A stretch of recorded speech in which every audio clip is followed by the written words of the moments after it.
The neighborhood had always been peaceful, a quiet retreat where everyone mostly kept to themselves. It wasn't the kind of place where people worried about the height of their hedges or the shade of their shutters. Well, almost everyone. For years I had enjoyed my little slice of heaven, my lakefront property that wasn't part of the HOA. That was the best part. No rules, no arbitrary fines, no one dictating what I could or couldn't do. Just me, the water, and an occasional family of ducks that, to my knowledge, also weren't HOA members. Then there was Karen.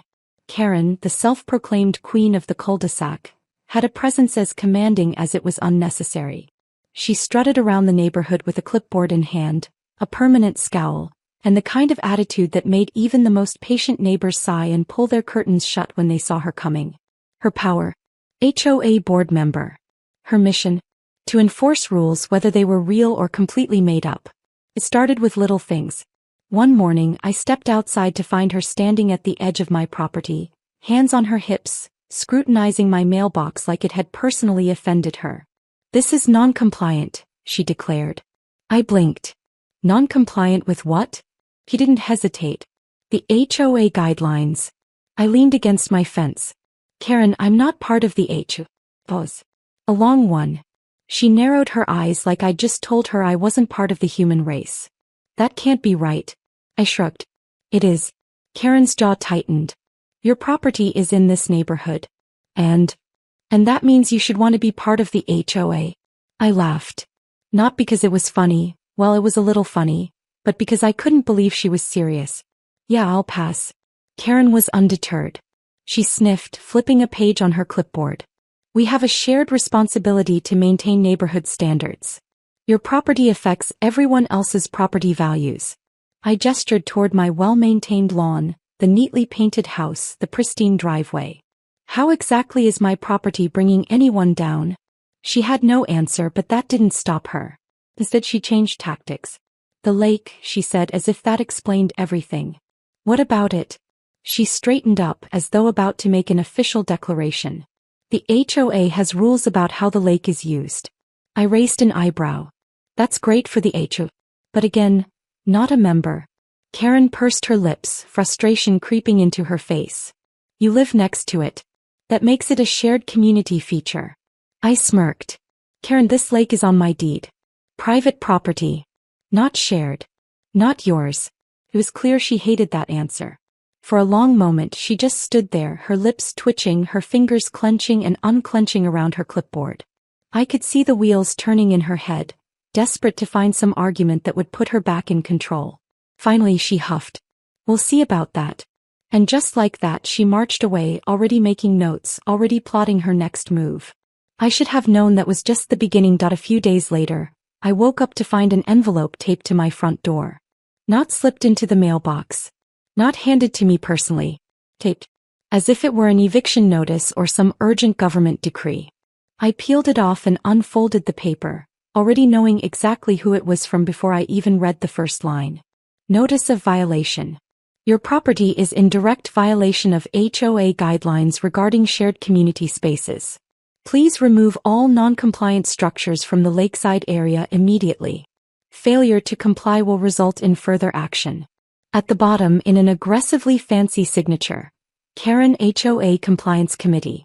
I stared at it for a second, then turned my head toward the lake. There was nothing there. No structures. No non-compliant anything. Just water, some trees, and a couple of ducks floating by without a care in the world. If anyone was violating HOA guidelines, it was them. I wasn't even surprised. Karen had clearly decided that if she couldn't force me to join the HOA, she was just going to act like I already was. Later that day I saw her again, patrolling the neighborhood like she was the sheriff of some suburban Wild West. The second she spotted me, she made a beeline straight for my driveway, clipboard at the ready. "Did you get my notice?" she asked, all business. I held up the paper. "Oh, you mean this?" "Yeah, I did. And..." I folded it up neatly and tucked it into my back pocket. "And I threw it away." Karen's eye twitched. "You can't just ignore an official HOA notice." "Pretty sure I can. Because I'm not in the HOA." She let out a sharp exhale as if I were personally testing the limits of her patience. "The HOA has jurisdiction over shared spaces, And since your lakefront property affects the aesthetic of the neighborhood, it falls under. I cut her off with a raised hand. Hold up. Did you just say my lakefront property? A flicker of hesitation crossed her face, but she doubled down. The lake is a natural feature that impacts all of us. We all have a stake in how it's maintained. I crossed my arms. Karen, do you own part of the lake? She scoffed. Of course not. Do any other HOA members own part of the lake? Silence. I tilted my head.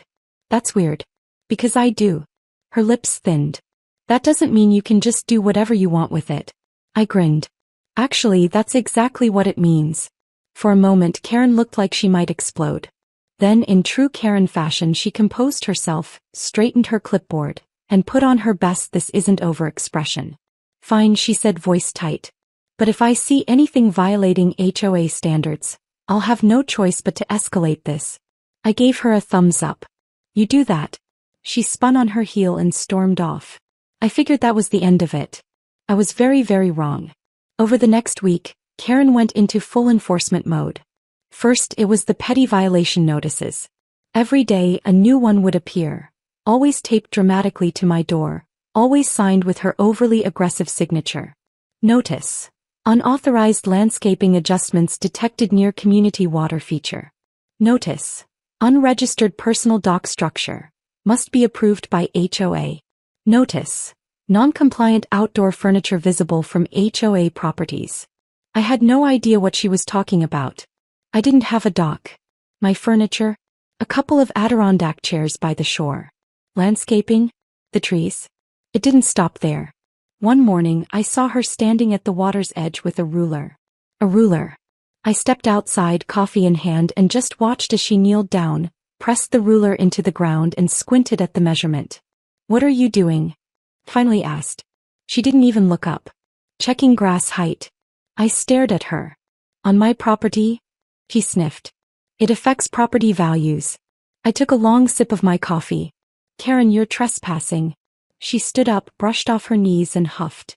This is a community matter. No, it's my lawn. Her eyes flicked toward my phone, which I had just casually pulled out and aimed at her. She stiffened. What are you doing? Recording evidence. You know, in case I need to file a real complaint. For the first time, Karen hesitated. Then, with one final harumph, she stomped off, muttering something about escalating the issue. By now, the neighborhood had started to take notice. And that's when things really got interesting. By this point, it was clear that Karen wasn't going to stop. She had declared war, and her battlefield was my property line. If I ignored her, she escalated. If I pushed back, she doubled down. But I wasn't about to just roll over and let her dictate what I could do with my land. So, I decided to have a little fun. The next time Karen came stomping up to my driveway, clipboard clutched tightly in her talons, I greeted her with a smile. Karen, great to see you again. What can I do for you? She narrowed her eyes. Did you receive my latest notice? Oh, the one about my unauthorized water usage? I asked, barely able to keep a straight face. Yes. The HOA has strict regulations about environmental impact, and any modifications to the lake area need to be approved. I crossed my arms. Karen, I didn't modify anything. She scoffed. Your property is clearly disrupting the neighborhood's aesthetic balance. I nodded seriously. You're right. I should probably do something about it. Karen blinked. She wasn't expecting that. For a moment she looked victorious, like she had actually won. But I wasn't finished. That weekend I made some improvements to my lakefront. First, I put up a massive private property sign, big, bold, and visible from Karen's house. Then just for fun I added a second sign right underneath it. No trespassing, especially you, Karen. By Monday morning Karen was fuming. She marched over, finger jabbing at my new masterpiece. This is completely unnecessary. I sipped my coffee. Seems necessary to me. She crossed her arms. It's inappropriate. I shrugged. It's on my property. She let out a sharp breath. You can't just put up ugly signs like this. I tilted my head. Funny. I checked the HOA rulebook, and there's nothing in there about sign placement on non-HOA property. Her nostrils flared. That's not the point. Oh, but it is, I said cheerfully. See, I took your advice, Karen. I decided to protect neighborhood aesthetics. She scowled. How is this protecting aesthetics? I grinned. By reminding people which properties they don't control. For a split second I thought she might actually explode. Instead she turned on her heel, huffed dramatically, and stormed off without another word. But that was just the beginning. If Karen wanted a battle of petty tactics, I was more than happy to oblige. She kept sending her ridiculous notices, so I started framing them. Yes, framing. I dedicated a whole wall in my living room to the Karen collection. Every single fake violation notice she had ever sent me, displayed in neat rows like they were treasured awards. When a few neighbors came by for a visit, they noticed the wall. Oh my God, one of them laughed. Is this real? I grinned. Every single one. Word spread. Soon neighbors were stopping by just to see my collection. Even the ones who liked Karen couldn't help but chuckle. Naturally, it didn't take long for Karen to find out. And when she did, she was not pleased. You're mocking official HOA communications, she shrieked, waving her clipboard like a medieval scepter. I shrugged. I'm preserving them for historical purposes. She turned red. This is harassment. Karen, you taped these to my door. Multiple times. I'm just appreciating your dedication. He sputtered. That's not, you can't just. I folded my arms. Can't just what? Keep documentation? Isn't that what you're doing? For the first time she had no response. Then there was the kayak incident. One morning I was enjoying my coffee when I noticed Karen standing by the lake again, hands on hips, glaring at the water like it had personally insulted her. I sighed. Here we go again. I walked down to meet her. Problem. She pointed at my brand new kayak which I had just bought for some peaceful paddling around my lake. That's unregistered, she snapped. I blinked. I'm sorry, what? She huffed. HOA regulations require all watercraft to be registered with the board. I smirked. That's great. But again, not HOA. She crossed her arms. It's a safety concern. Oh. Who am I endangering? The fish. She bristled. If you're going to have an unregistered vessel, I'll have no choice but to report it to the HOA committee. I let that sink in. Karen, you're going to report my personal kayak to a board that has no power over me? She lifted her chin. I am. I nodded, rubbing my chin. That's good. Because I was just about to report you for unauthorized land inspections. Her confidence wavered. What? I pulled out my phone and tapped the screen. See, I spoke to a lawyer friend of mine. Turns out, when you step onto my land to conduct your little inspections, you're actually trespassing. Karen's face paled. I continued. So, if you want to report my completely legal kayak, I'd be happy to report your trespassing to local law enforcement. She was silent. I smiled. Go ahead, Karen. File your report. She turned on her heel and stomped off without another word. The next day I went kayaking. And to my absolute delight, Karen watched the entire time from her porch, arms crossed, furious. Sweet, sweet victory. But the best was yet to come. Because little did Karen know, her reign of terror was about to crumble completely. Word spread fast. Karen had been a neighborhood menace for years, but now she had a worthy opponent. Someone who wasn't just ignoring her but actively calling her out. And the neighbors loved it. It started with Tom from next door. He caught me one morning while I was watering my plants and leaned over the fence. So, I heard you made Karen malfunction again. I chuckled. Which time? He grinned. The kayak thing. Absolute gold. She really thought she could regulate a boat that wasn't under HOA jurisdiction, I said, shaking my head. Tom laughed. I swear she's running out of things to complain about. Last week she left me a handwritten notice about my excessively loud wind chimes. I stared at him. Wind chimes? Yeah. Apparently they'd disrupt the auditory harmony of the neighborhood. I blinked. Does she think she lives in a monastery? He sighed. I took them down for one day, just to see if she'd stop. Then I caught her outside measuring my grass at 5 in the morning. I nearly dropped the hose. She measured your grass? He nodded. Said I was half an inch over the approved height. I let out a low whistle. Whoa. She's going for the full dictatorship. Tom smirked. Which is why we're all loving what you're doing. I raised an eyebrow. We.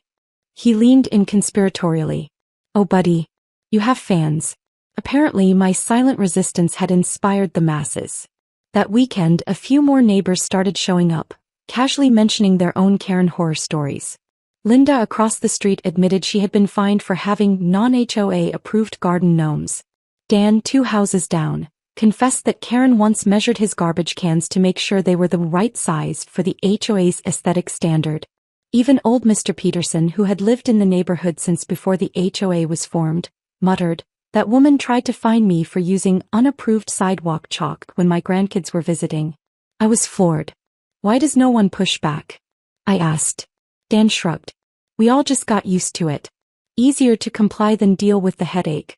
I shook my head. "That's exactly how she keeps winning." Tom smirked. "Which is why we love watching you not comply." That gave me an idea. The next morning I made a little addition to my yard. A single, beautiful HOA-compliant garden gnome. Except, this wasn't just any garden gnome. This was a 6-foot-tall inflatable garden gnome, wearing a tiny sign that said, HOA approved, but probably not Karen approved. It was magnificent. By noon Karen had seen it. By 12:05 she was marching up my driveway. "What is that?" I took a sip of my lemonade. "A garden gnome." She seethed. "That is not regulation size." I shrugged. "Funny. I checked the HOA handbook. No rules against inflatable decorations." She opened her mouth. Closed it. Opened it again. "This is deliberately mocking the HOA." I grinned. "No. It's just a festive lawn ornament. Adds charm." Her hands clenched. "I'll have to take this to the board." "Oh, please do," I said, waving her off. By that evening, at least 3 other houses had also put up inflatable garden gnomes. Karen lost her mind. The next HOA meeting was a disaster for her. She stormed in, ranting about the gnome rebellion and how my lake property was undermining HOA values. But for the first time, people weren't agreeing with her. Instead, they were laughing. Dan, usually quiet, spoke up. "Karen, maybe we're all just sick of the rules." Linda chimed in. "Yeah, why can't we have fun things? Why does everything have to be a violation?" Even the HOA president, a guy named Mark who usually went along with Karen's antics, looked tired. "I think," he said slowly, rubbing his temples, "that we might need to revisit some of these policies." Karen turned red. "We cannot just let people do whatever they want." I leaned back in my chair. "Karen, I put up a gnome. Not a theme park." Snickers spread through the room. Mark sighed. "Karen, I think we've spent enough time on this." But enough. "We'll discuss this later." That was the first time Karen had ever been shut down publicly. I could see it in her face. The realization. The loss of control. And it was beautiful. After the meeting, Tom clapped me on the back. "That was legendary." Linda grinned. "I think Karen might actually combust." Even Mark, the HOA president, gave me a weary but genuine nod. "I don't always agree with how you do things, but you have a point." I smirked. "I usually do." The neighborhood was changing. Karen's grip was slipping. And soon, she was going to fall completely. Karen wasn't used to losing. 4 years she had ruled the HOA with an iron fist, issuing fines, handing out violations, and making people jump through ridiculous bureaucratic hoops for the privilege of living in their own homes. But now people were pushing back. And she was losing control. And Karen? He did not take that well. First she doubled down. Since her HOA notices weren't scaring me into submission, she stepped up her game. One morning I looked outside and saw Karen literally pacing back and forth near the lake with a notepad, writing things down like she was some kind of suburban detective. I sighed, grabbed my coffee and strolled outside. "Morning, Karen," I said, casually sipping my drink. "Whatcha doing?" She didn't even look at me. "Documenting infractions." I raised an eyebrow. "Oh yeah? Like what?" She huffed. "Your lakefront area is not in compliance with community standards." I stared at the perfectly normal patch of land. "You mean the grass?" "Yes." I sighed. "Karen, it's grass. It's been here since before you were born." She flipped a page in her notepad. "Your shoreline is also not uniform." I nearly choked on my coffee. "Excuse me." She pointed, her expression serious. "Look at the way the rocks are positioned. It's not symmetrical." I blinked. "You're complaining about the shape of my shoreline?" She lifted her chin. "If it affects the aesthetic appeal of the lake, yes." I couldn't even respond. I just stared at her, wondering if I had finally stumbled upon peak Karen. And then, she made her biggest mistake. A few days later I got a letter in the mail. Not a Karen taped to the door letter. A real one. From the HOA's legal team. I opened it up and read. Notice of non-compliance. HOA legal action pending. Dear homeowner. This letter serves as a formal notification that your property has been found in violation of HOA lakefront usage policies. You are hereby ordered to cease all unauthorized activities and remedy all non-compliant landscaping issues immediately. Failure to comply will result in further legal action, including potential fines. Sincerely, HOA Compliance Committee. I burst out laughing. She had actually tried to sue me. So I got a lawyer. Not just any lawyer. A real estate attorney who specialized in HOA disputes. When I handed him the letter, he read it, chuckled, and said, "She really thinks she can enforce HOA rules on non-HOA property?" Apparently. He grinned. This is gonna be fun. The next HOA meeting was an event. People packed the room. Even folks who usually avoided these things showed up, sensing that something big was about to go down. Karen sat at the front, arms crossed, looking smug. I took my seat. Next to me, my lawyer calmly adjusted his tie and set a very thick folder on the table. Mark, the HOA president, cleared his throat. All right, let's begin. First item on the agenda. Karen cut him off. I want to discuss the ongoing violations at the lake property, she said sharply. Mark sighed. Karen, the homeowner has continuously ignored HOA regulations and has refused to bring the property into compliance, she said, voice rising. We have sent multiple notices and now legal action is required. I raised a hand. Question. Mark pinched the bridge of his nose. Go ahead. I gestured toward Karen. Can she explain how an HOA can enforce rules on a property that isn't in the HOA? A murmur rippled through the room. Karen's smug expression faltered. The property is adjacent to HOA land. That makes it subject to community guidelines. My lawyer chuckled. Actually, he said smoothly, flipping open his file, it does not. Karen froze. He pulled out official property records, deeds, and even a statement from the county confirming that my land was 100% private property. The HOA has zero legal authority over this property, he continued. Any attempts to enforce fines or legal action would be considered harassment. Silence. Karen's face turned bright red. Mark cleared his throat. Well, that settles that, then. But I wasn't done. I leaned forward. Actually, I'd like to bring up a complaint of my own. Karen snapped her head toward me. I smiled. Karen has repeatedly trespassed on my property to inspect my shoreline, measure my grass, and even issue notices about my kayak. More murmurs from the room. I pulled out security footage. On screen, Karen could be seen snooping around my yard, measuring things and taking photos. My lawyer handed Mark an official trespassing complaint.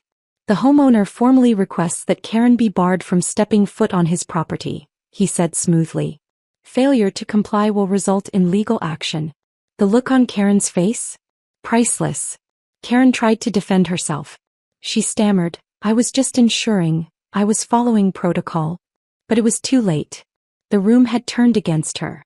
Even Mark, who usually tolerated her antics, shook his head.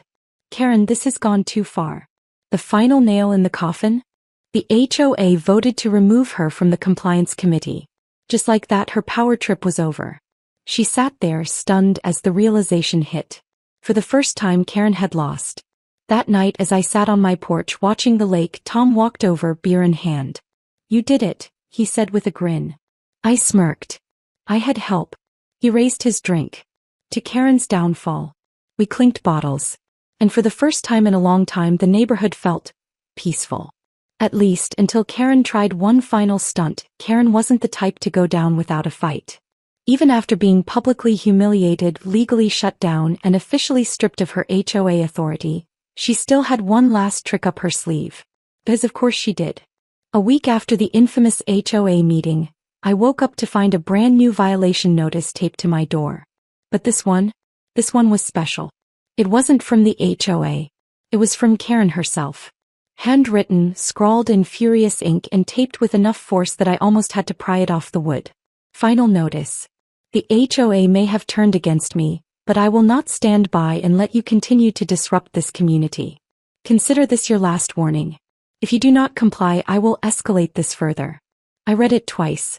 Then I burst out laughing. Karen had officially gone rogue. Naturally, I did what any sane person would do. I marched straight to the HOA president's house and handed him the letter. Mark read it, sighed deeply and rubbed his temples. I was really hoping she'd let it go. I grinned. Hope is a dangerous thing. He shook his head. This is harassment. And since she's no longer part of the HOA board. He trailed off, but I knew exactly what he meant. Karen was now just a random neighborhood lady harassing me, which meant she no longer had any shield of authority protecting her from consequences. Sweet, sweet consequences. Later that evening, the final blow landed. Karen's own mailbox had a letter waiting for her. From the actual HOA. A formal notice fining her for harassing a non-HOA homeowner, trespassing, attempting to enforce rules without authority. Karen was getting fined by her own HOA. I don't think she had ever experienced that level of cosmic irony. The next morning, I saw her standing in her driveway, gripping the letter, staring at it in disbelief. She turned and saw me watching. For a moment, we just stared at each other. Then, without a word, she stormed back inside and slammed the door. I had a feeling that was the last time she'd try messing with me. But just to be sure, I decided to make one final addition to my yard. A brand new garden sign. Read, "HOA free and loving it." And right underneath, a second sign in smaller print. Now with 100% less Karen. It was beautiful. And the best part? That weekend at least 5 other houses put up the exact same sign. Karen. She stopped talking to everyone. And just like that, the reign of HOA Karen was officially over. Life in the neighborhood felt different. Better. For the first time in years, people actually relaxed. The constant fear of getting a fine for something ridiculous, like wind chimes or garden gnomes, was gone. No more surprise violation notices appearing on doors. No more ridiculous grass height inspections at 5 in the morning. No more Karen. Well, technically she was still there. But after her downfall, she had gone into self-imposed exile. She stopped patrolling the streets.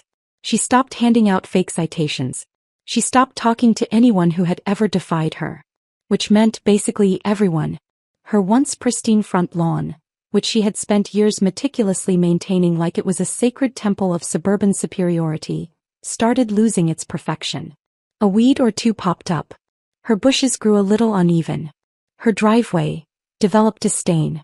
And no one, not a single person, rushed in to help. Because the dictator had fallen and no one owed her anything. Meanwhile, the neighborhood thrived. The garden gnomes stayed. The inflatable decorations multiplied. And the HOA started making changes. The new board, led by Mark, who had finally woken up to Karen's insanity, revised several of the most ridiculous rules. No more fines for harmless decorations. No more secret compliance inspections without warning. No more power-hungry enforcers creating rules out of thin air. People actually started enjoying their homes again. And for the first time ever, I wasn't the neighborhood villain. I was the guy who took down Karen. One evening as I sat by the lake, Tom wandered over, beer in hand. He plopped down in a chair next to me and sighed contently. "Man, it's peaceful now." I smirked. "Told you the HOA wouldn't collapse without Karen." He laughed. "Yeah. And now we finally get to enjoy the neighborhood without feeling like we're in a damn dictatorship." I nodded toward Karen's house. "Think she'll move?" Tom took a sip of his drink. "No. She's too stubborn." We sat there in comfortable silence for a while, watching the water. Then Tom chuckled. "You know, we should get a neighborhood gift for Karen." I raised an eyebrow. "Oh." He grinned. "Like a going-away present, even though she's not going anywhere." I smirked. "What are you thinking?" His eyes twinkled mischievously. "A personalized garden gnome." I burst out laughing. "Better yet," I said, catching my breath, "let's make it one of those motion sensor ones that waves every time she walks by." Tom nearly spit out his beer. "Dude. That's evil." "I know." We clinked bottles. A few weeks later, a mysterious package arrived on Karen's doorstep. A custom-made, HOA-approved garden gnome, complete with a tiny sign that read, "Neighborhood Compliance Officer, Retired." The best part? She couldn't even complain about it. because it was 100% regulation size. And that, my friends, is the story of HOA Karen's downfall. The lake remains mine. The ducks remain free. And the neighborhood? It's finally a place worth living in. All thanks to one simple truth. Sometimes the best way to deal with a Karen is to out-Karen her.